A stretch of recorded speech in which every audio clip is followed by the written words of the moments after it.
Hello there. My name is James Wise. I'm assistant head teacher at Cardiff High School, and I'm going to talk a little bit about our approach here at Cardiff High to ensure that our pupils experience a curriculum that is perhaps representative and reflective of the world around them.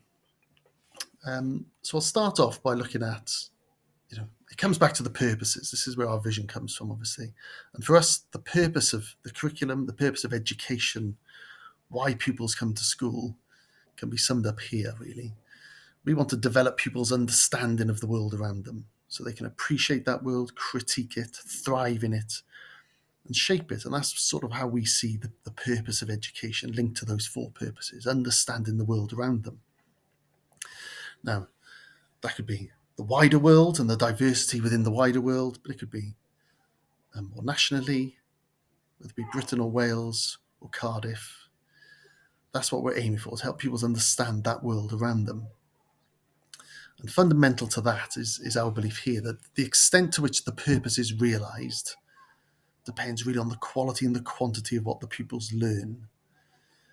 So if we want pupils to understand the world around them, make sense of the world around them, it comes down to what the pupils are actually learning about. The more valuable, useful, interesting things people can learn and understand, then the more they're able to make sense of that world around them. So we've sort of come up with three design principles, and I'll talk about how this links into diversity. We're asking our curriculum leaders here, as we look forward to rolling out our curriculum in September, to think about value. What are perhaps the most important things we want pupils to know and understand and be able to do? Linked obviously to the what matters statements and within those AOLEs, but what are the most important concepts we want pupils to know and understand and be able to do? We've talked about curriculum coherence to ensure that our curriculum connects and ties together and develops over time. Also curriculum breadth, a broad range of subjects, yes, but also within those subjects, a real breadth of knowledge and understanding and skill, which then links onto the theme of diversity. So in terms of breadth, what we're asking our curriculum leaders here to think about is to consider this point here, that the more viewpoints and voices we can offer our pupils, the more complete their understanding will become.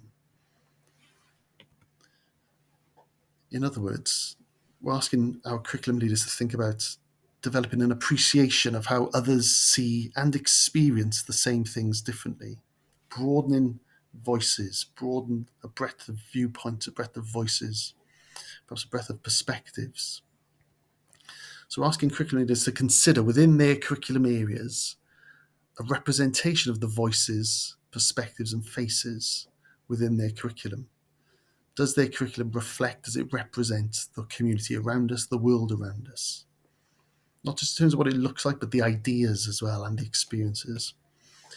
I'm talking ethnicity is where we sort of perhaps started thinking about this, but broadening this out in terms of gender and class and sexuality, religion, and other underrepresented groups. The world around us is diverse, and our curriculum needs to reflect that in terms of its voices, its perspectives, and its faces.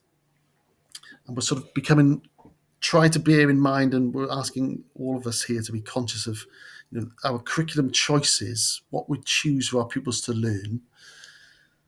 They tend to come from what's familiar to us, but often us as a body of staff, perhaps, do our ideas, do our experiences represent the world around us, or do we need to look outside and be conscious of making it broader in terms of voices, perspectives, faces, experiences? And a lot of this thinking has been obviously informed by Professor Charlotte Williams' report. And in particular, just a few aspects here I'm going to sort of underline.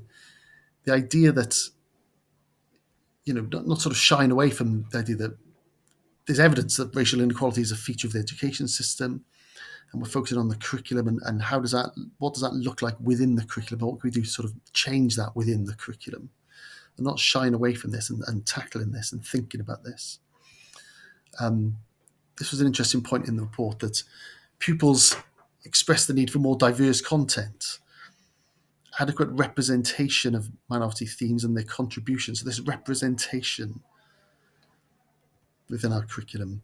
And a very interesting point here about, history is relevant to them, but taught as part of Welsh history or British history rather than separate to British history. And I'll talk about that in a moment. But these 3 points here really sort of influenced our thinking of where we're going to take our curriculum and where we are taking our curriculum. And finally, this idea of the curriculum needs to offer opportunity, well, it does offer, but it needs to embed the perspectives across the curriculum of each AOLE. Now, I'll talk a little bit about history, but across AOLEs, not just perhaps some of the more obvious areas, whether that be history and beyond. So we've sort of got our overriding philosophy of breadth of perspectives and voices and experiences, and that's sort of really been informed here by the Charlotte Williams report. Now, just to give you an example of our sort of approach and philosophy, when we looked at, this is something we talked about when we talked about Black History Month not so long ago, the idea that to have Black history and Britain as separate is a misnomer. You can't understand the history, the culture of Britain without understanding Black history. It's integral to it. It led to it. The Britain we see today is informed by and developed by Black history. The same with Wales. You can't have an understanding of Wales. Or asking people to understand the world around them. They can't get a full understanding and appreciation of Wales without an understanding and appreciation of, in this case, Black history. And Cardiff in particular. So my notion would be these things are not separate, and we're trying to get curriculum ideas to think about these things as integral and integrated and not separate and not exclusive of one another, so to speak. My analogy I've sort of come up with is it's sort of the cake and the ingredients. Black history, minority history, underrepresented groups history, experiences as culture, they're all the ingredients that make what we see in front of us today. Just like you can't separate the ingredients from the cake. The cake is the result of the ingredients. The diversity of our society, our history, our experiences, our culture, they're all the fundamental ingredients that produce the world around us. So if we want pupils to understand the world around us, they have to have this broad understanding, appreciation of the diversity and diverse experiences, perspectives, voices. They need to hear these, they need to see these in order to develop that wider understanding. It's not separate. It's sort of my main point. It's integral.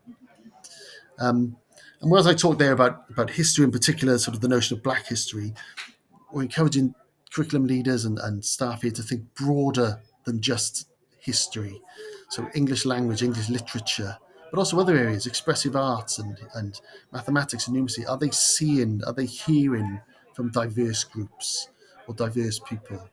Does the curriculum voices, perspectives and experiences across every AOLE really reflect and represent the world around us? And if we do want pupils to make sense of that world around them, to thrive in that world around them, every aspect of the curriculum needs to be broad in terms of these things. So those are sort of our fundamental approaches, and curriculum leaders are working with this in mind as they design their curriculum, looking to September 22 for our Year 7s and beyond. And it's by no means finished, and it's very much in development, but these are the underpinning approaches and philosophies that we have here at Cardiff High School.